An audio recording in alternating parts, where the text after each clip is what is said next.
Hello, everybody. Hope you're all doing fantastically well. It's Conor here, back in a bit of a different setting, a different camera, a different microphone holding thing. We're back here with another review. Leeds United losing out at the Etihad 2-1 in Manchester. A little bit of a different setting to what it was earlier on, obviously, when I was doing the preview, when I was in Manchester, the Etihad, discussing the game. But we're back here. I am actually on my break at work, so this is only going to be about 30 minutes long, you lucky people. Yeah, we're here to discuss the game. I want to get your thoughts. I want to obviously convey my thoughts as well. I hope you enjoyed the instant match reaction from Gabe.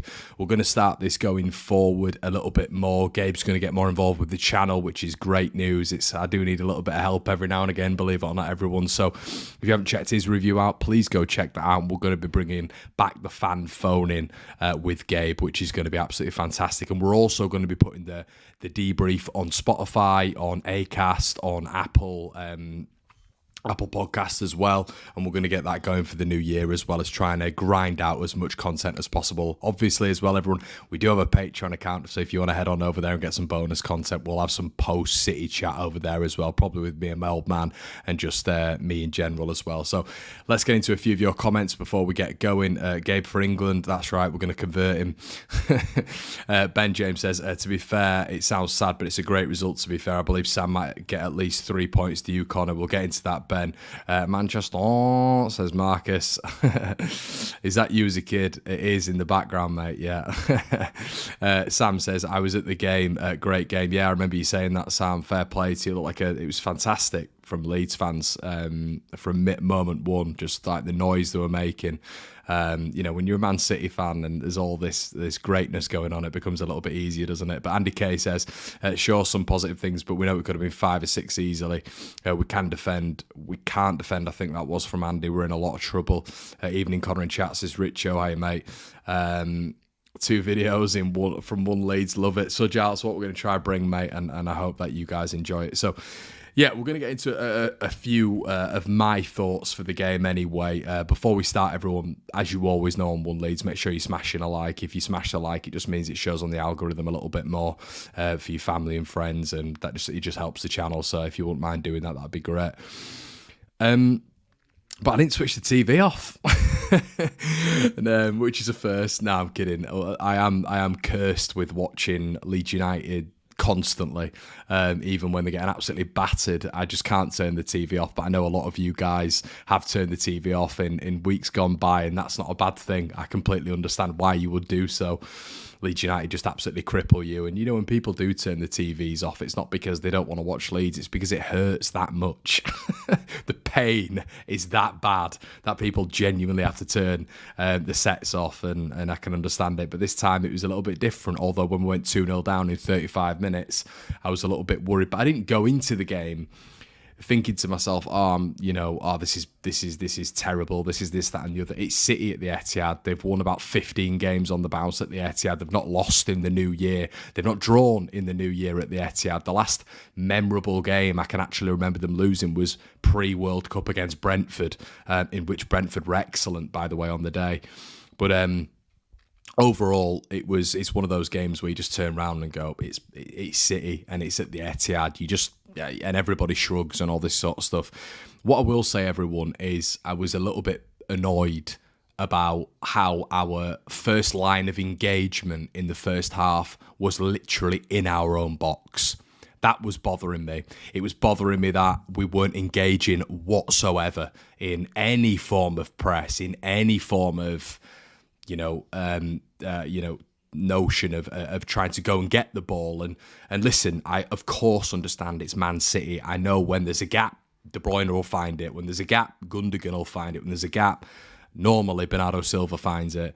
But I do think at points you've got to engage. You have to engage. And I thought when the first line of engagement from a Leeds United side is literally in their own box, and I think that is why City found it so easy to score the same goal twice, because the line of engagement that Leeds United were playing with was in their own box. So they were too deep constantly, which means that when you've got Gundogan and De Bruyne on the edge of the box, they have the ability to be able to just put that ball in the back of the net regardless, And I maybe thought when it came to endeavour and energy, I was a little bit perturbed by the fact that Leeds maybe weren't throwing the bodies in the way of those two efforts from Gundogan. So I'm just going through my criticisms beforehand. I'm trying to bring a bit of a balance to this review.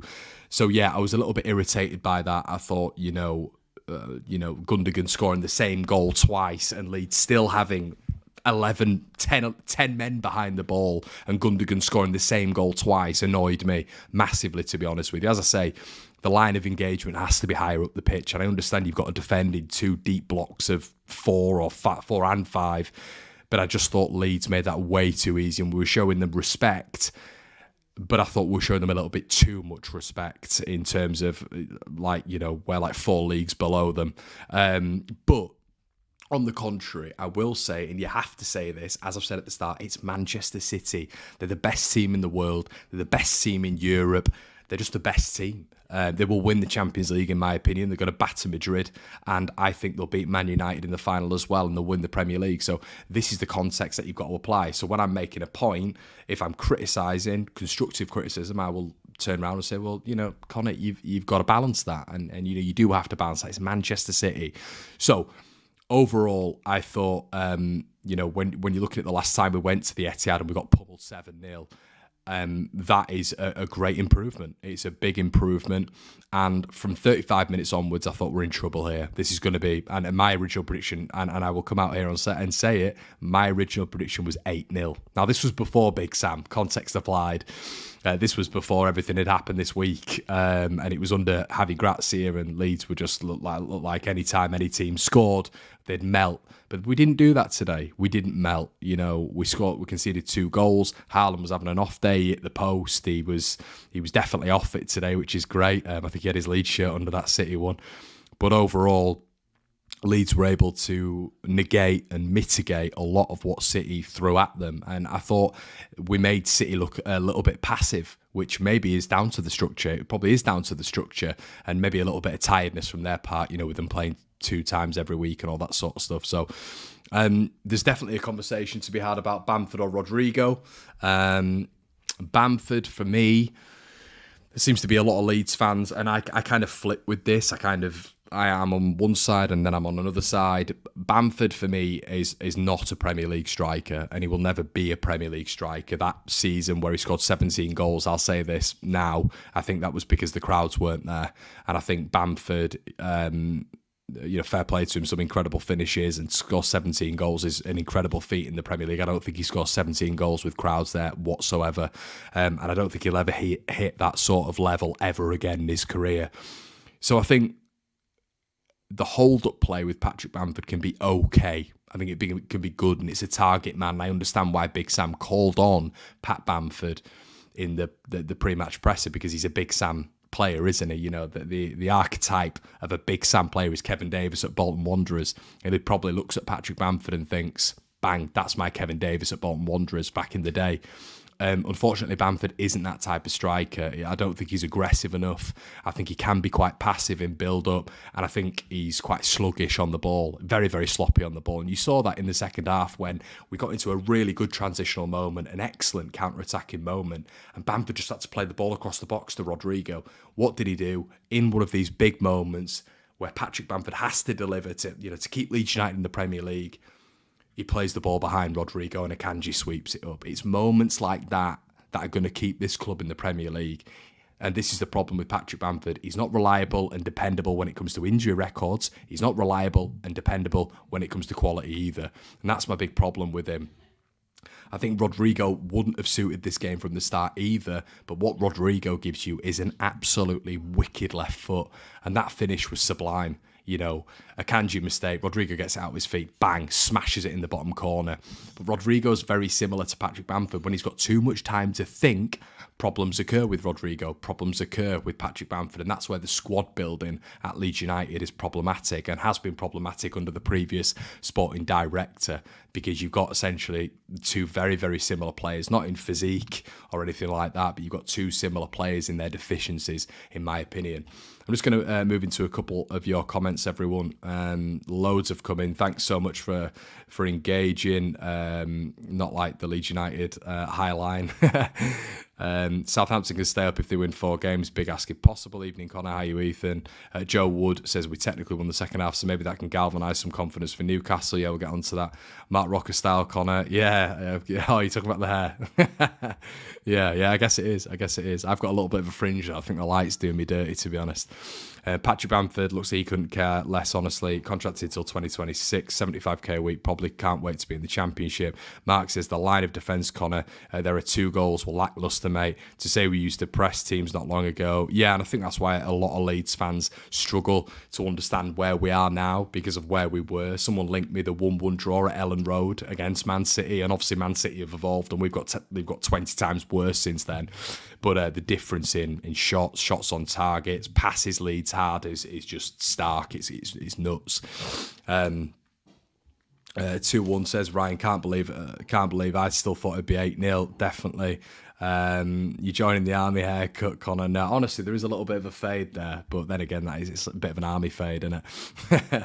Just it's the fringe. I know there's a lot of bald people who'll be watching this chat, but when you have a little bit of a fringe in your hair, I just can't bother with it anymore. You know what I mean? I'm nearly 30. Mr. Anthrop says not conceding many works in 2 ways. Good for goal difference and more importantly psychologically. A full week of Allardyce will hopefully get them going. Yeah, and I think that's the thing, Mr. Anthrop. I've said this multiple times, and I've said this to Brownie as well. And I was making the point on the debrief not long ago that this will have helped Forest as well. You know, Forest losing 2-0 to Man United, only narrowly losing to Aston Villa, obviously beating Brighton and only losing to Liverpool 3-2. I was saying that when you are able to compete with a side like Liverpool and only lose 3-2 and only just lose to Villa and Man United in that respect towards the back end of the season, when you see on your fixture list, you know, Forest having Southampton at home and then I believe they've still got Crystal Palace away, that's going to galvanise Nottingham Forest. And a loss isn't just a loss. If you lose 8-0, it's extremely different to losing 1 or 2-0. It's the way you lose football games. The way you lose football games is massively important. Best believe if we'd have lost to Crystal Palace 2-1, if we'd have lost to Liverpool 3-1, there'd be no fan meltdown. I guarantee there wouldn't be any player meltdown. And I don't think Leeds would find themselves in the position they're in, because I feel like in other games there might have been a little bit more confidence and there might have been a little bit more that we were able to galvanise from these players. Losing 6-1, losing 5-1, losing 4-1, they're huge defeats. They're really, really big defeats and damning on confidence. And if we were to go into this game today and get absolutely poleaxed by City, 5-0, 6-0, 7-0, 8-0, all which was very, very feasible, by the way. Let me just say to you guys that Leeds winning 1-0 today had the same odds as Man City beating Leeds 11-1. Compute that.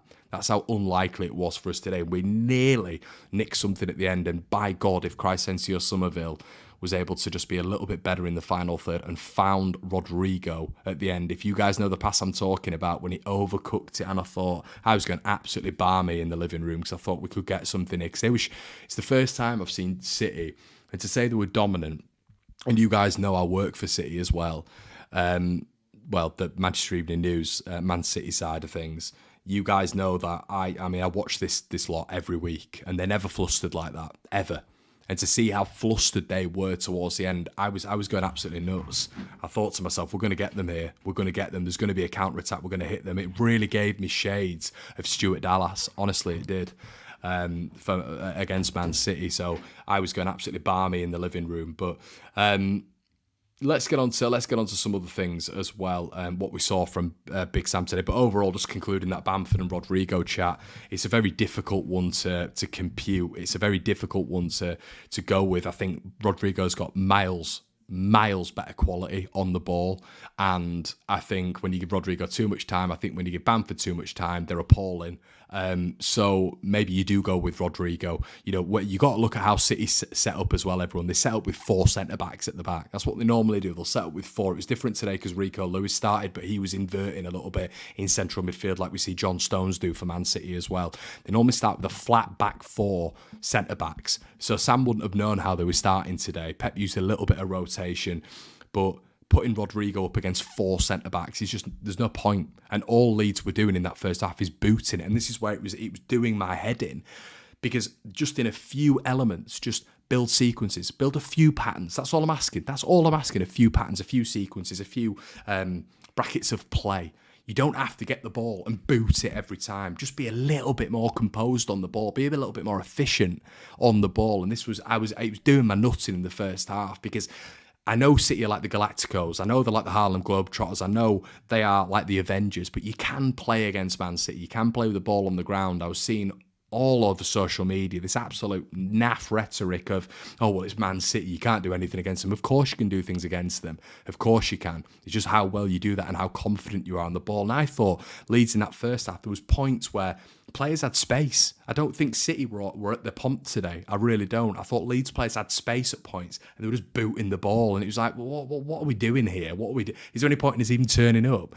Come on, let's be a bit more confident on the ball. So, I think overall, when it comes to the first half, I wanted us to have more ball, basically, as you can probably tell. Second half, I thought Sam made some calls in the changing room, and evidently Leeds pushed up a little bit more. I thought we had a little bit more of a press, which was good to see.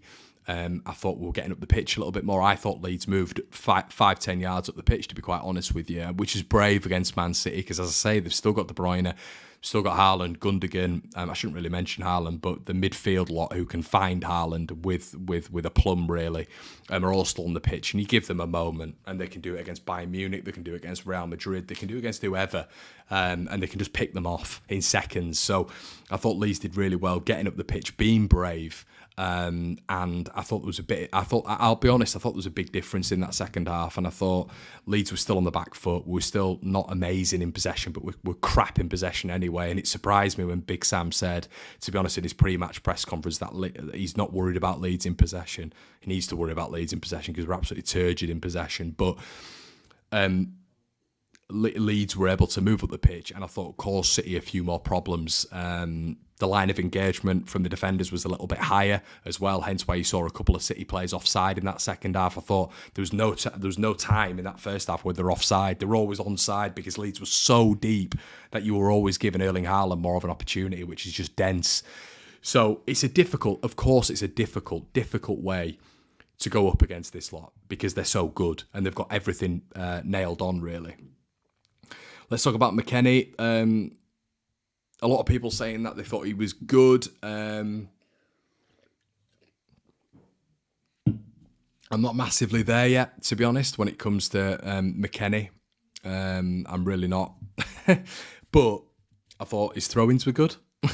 And he should have scored. I thought he had a header in that first half where he's got to score, to be honest with you. So, yeah. Definitely more of a positive to say that maybe these throws are going to cause other teams problems in these second halves or whatever. So we'll wait and see on that one. The big one is Robles. Joel Robles, I thought, was massive in that game, and Illan Meslier doesn't get back in. And the Cardiff game, where I came on here and spoke about this, I talked about Robles being a leader, said I was happy with his performance. Meslier comes in weeks afterwards, and he's just doing the exact same thing. The French hologram. I like Meslier, but he's got so much left to go when it comes to development. His distribution's poor, his handling's poor. I think his confidence is obviously on the floor. Robles is a better option right now. 32 years of age is no age in the Premier League. I think De Gea is 32 as well. Robles is 6'6", 6'7", the exact same height as Meslier. And there was a couple of times in that first half where Mahrez whipped the ball in, ball secure, not palmed out to Erling Haaland or palmed into the central spaces. I honestly believe, and I'll say this right now, and it's okay with hindsight, but Robles has played at Real Betis, he's played at Everton, he's never been known as a keeper who makes howlers. I honestly believe if we'd have Joel Robles for 5, 6, 7 extra games this season, Leeds would be in a better position. I thoroughly believe that, because the amount of mistakes Illan Meslier has made over a long period of time now. I mean, I was watching the City game back, everyone, from the first time we played them, and that second Haaland goal, where the ball's just rifled in from Mahrez, and Haaland doesn't really properly connect with it, just goes straight through Illan Meslier. Limp wrist goes straight through him, and you're thinking any proficient goalkeeper saves that. Any keeper saves that, and I know Mele's kept us in game after game after game at points, but I think there's been a huge, I would say double figure amount of games where he's made mistakes, which is a massive portion of a Premier League season. So yeah, I think I'll be honest. I think Robles is the man who ends the season. I thought he should have been in prior anyway. We were saying on the debrief, we brought it up in conversation that maybe there should have been a change about a month ago. But I mean, we've said it on this show numerous times. There should have been. We needed a change, and it takes. And do you know what? Fair play to Sam, because it took a brave manager, because he came out afterwards and said Illan Meslier wasn't happy with it. Well, tough luck. Perform better. Football is a meritocracy. If you perform well, you keep your place. I know he's young, very, very young, and I'm not casting him out here at all. But you need to perform better, mate. This is our club. This is my club. It's all of our clubs. We need him to stay in the Premier League. We need Leeds to stay in the Premier League. I'm not going to be turning around 6 years' time if Leeds are in the Championship and saying, oh, well, poor Elan there. Poor Elan. You need to perform. If you're getting paid the big bucks, you need to be performing week in, week out to keep this club in the Premier League, and he's not been good enough. The defence ahead of him hasn't been good enough for all, of course, but the defence also get a massive level of confidence from the goalkeeper. And what did he see from Joel Robles at the start? He was in the huddle talking to the team. And what does that show you about the leaders, everybody? When we've been discussing leaders in this team, and we've been saying maybe people inflate some Leeds players as leaders a little bit more than they should be. Are they really leaders? What did Robles do? Straight in today, Premier League debut for Leeds United, grabbing everyone, talking at everyone. Wasn't Ayling, wasn't Verber, wasn't Forshaw, wasn't Bamford, wasn't any of those seniors. Obviously, Verber's not a senior, but he's captain, wasn't he, for Salzburg? But it wasn't any of these players. It was Joel Robles grabbing hold of everyone, saying, this is what we're doing today, trying to cheer the lads up. A, what does that say about the leaders in this side? And the leaders that there has been all season when the goings got tough. And B, what does that say about Joel Robles and being included in this Leeds United side with 3 games remaining? It could be massive. It could be absolutely massive. And as Conor said, he's a man. It does feel like that. It does feel like that. That's very simplified. That's a very basic thing to say from Conor, but I completely agree with it. It's straight down the line. He's just a man. He's been there before. He looks like he's up for the challenge. He's a leader. When he was on the pitch today, I know it sounds ridiculous, but he reminded me a little bit of Martinez at Villa. Really confident, really assured, G'ing the players up, constantly talking, and just when he got the ball, just calm personified. And that is what you need right now. You need a goalkeeper who is calmness personified, because it simply is not good enough having a keeper who frets constantly and has so many deficiencies in his game. As I say, handling, distribution, confidence at the minute. There is a culmination with Illan Meslier, which means he should not be anywhere near that starting 11. I don't care if he's not happy with it. It is what it is. You need to start performing better, fella. Let's get into a couple more points. Andy Madley, the referee, what's the point? What's the point in playing football games when you've got a referee like that? It's the most agitating thing ever when you're watching it. And anytime any City player remotely goes down, anytime there's a collision, a tackle, a 50-50, Andy Madley gets his whistle out and blows. What's the point? I don't understand the point in a referee being there, being impartial, not being biased. I just don't get it. It's an easy decision to make. To go to a lot of the top 4 to top 6 clubs and just give them decisions. And I thought he was abysmal today. Leeds got nothing. And I thought there was a lot of breakages in play where Leeds deserved a free kick, or it wasn't a free kick to Man City, and he gave them chance after chance after chance to get a 3rd, 4th and 5th. There's an argument that wasn't a penalty from Pascal Struijk either, although I nearly threw something at the TV when Pascal Struijk came on, gave possession away 3 times, then gave a penalty away. He's not having a good run of it at the minute, but I really thought the referee was poor today. You guys know I'll always come out and blame everything else bar the referee, but I thought he was exceptionally poor today, and he just felt he wanted it easily. I'll give them free kick, penalty, no problem, easy day at the office for me. Thought he was really poor. What next says, I'd give it Robles for the remaining games, but I'm not getting carried away with such a small sample size. See it very often with a backup keeper. Looks great at first, then falls off a cliff. What I will say is what next Leeds. When he played against Cardiff, I thought he was very assured in that game as well. Very assured. Made some big saves in that game as well. Everyone's got short memories of that Cardiff game. They think that Leeds were dominant. They weren't whatsoever. Made some big saves today. You look at that Haaland chance within 5-6 minutes. Big. And this is the thing with Meslier, isn't it? The whole thing about Meslier to every single Leeds fan is he's an amazing shot stopper because he's big, stays upright. Robles is as big as him and he's got more mass on him.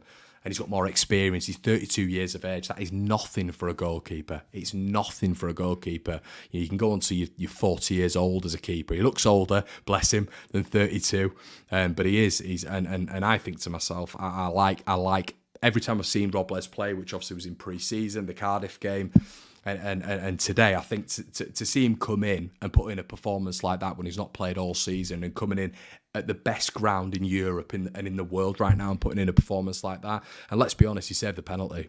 Has Ilan Mele touched a penalty this season? He hasn't, has he? And when he's 6'7", you've got to touch a penalty. You've got to save a penalty. You've got to be imposing. You've got to look at the striker opposite you or the midfielder opposite you and say, you're going to do a job today, fella, getting past me, because I'm 6'7", 6'8", and I'm going to cover the entire goal. And I'm also pretty decent between the sticks as well. So I thought, and yeah, he got a touch to that, did Robles. And you don't know how significant that touch was. So I'm seeing a leader, I'm seeing a proper goalkeeper, I'm seeing someone with confidence in all season for me. But yeah, long term, what I like to see Leeds get another goalkeeper, 100%, 100%. But I like what I saw from Robles, and as I said at the start of the season, you build from the back, and that's the problem what Leeds haven't done. The old sporting director built from the front, and that's where Leeds are where they are, because the defence is an absolute shambles and has been all season. But Robles is one that they did get right in pre-season. Carl says, I do think he saved it. It hit the post. He did got fingertips to it. It was all over commentary. It was all over Twitter as well. Matt Bryan says, Conor, when you're down there, you get nothing. Ref very poor today. I'd agree with you, mate. Today was a confidence test. And from where we were, I think we passed was never going to win. Yeah, I mean, when you turn round and you turn round and you're predicting 6, 7, 8-0, and a lot of people were, everyone. I know there's 1,000 of you in the building. Make sure you're liking the video as well, by the way. But there's literally everybody on the debrief was saying minimum 5. Really, when you looked at the collective of people in the live stream on that day, and to go there and get a 2-1 and City a time wasting at the end, it's a massive achievement. But there is, were City off it, or were Leeds good in terms of defensive structure? I think probably there's a bit of both. For sure, I thought he was good. I thought he played really well. I thought the balance in the midfield was good with him, McKennie and Rocker. It gave us a little bit more structure in that second half as well, a little bit more bite in that midfield. I thought they were too passive in the first half, all three of them. But I thought in that second half, they were a little bit better. I keep getting called out on Mark Rocker, so I guess I'll address it. I still think, once again, I'll address this for the 40th time this season. I think there's a good player where Mark Rocker is. When he got the ball, for example, in that first half, and he played Patrick Bamford over the top through, split 2 defenders, and Bamford once again with another appalling touch that went straight through to Ederson. It's elements like that where I think Rocker does have a lot in his locker. I think he's just got to be partnered with someone who's proficient. I think he's got to have a consistent partner next to him, and I don't think there's any rhyme or reason he was bought by Bayern Munich and was seen as a bit of a succession plan to some of Munich's strikes. I think there is a player in there.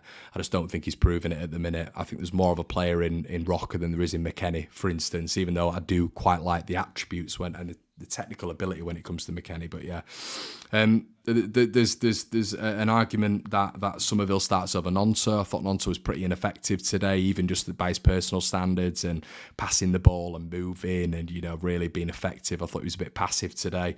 So maybe there's an argument that Somerville goes in for the next game. That was a good option, I thought, when he came on. Shame to still not see Rutter. I do want to see a little bit more of Rutter, but maybe we'll see him with games to go. But guys, I'm going to leave it there. Really appreciate you just bouncing in and saying hello. There's 1,000 of you in the building. If 1,000 of you could like the video, that'd be absolutely fantastic. We've had 1,200 in the building for this live stream, this random impromptu live stream. Thank you so much. Check Gabe's review out as well.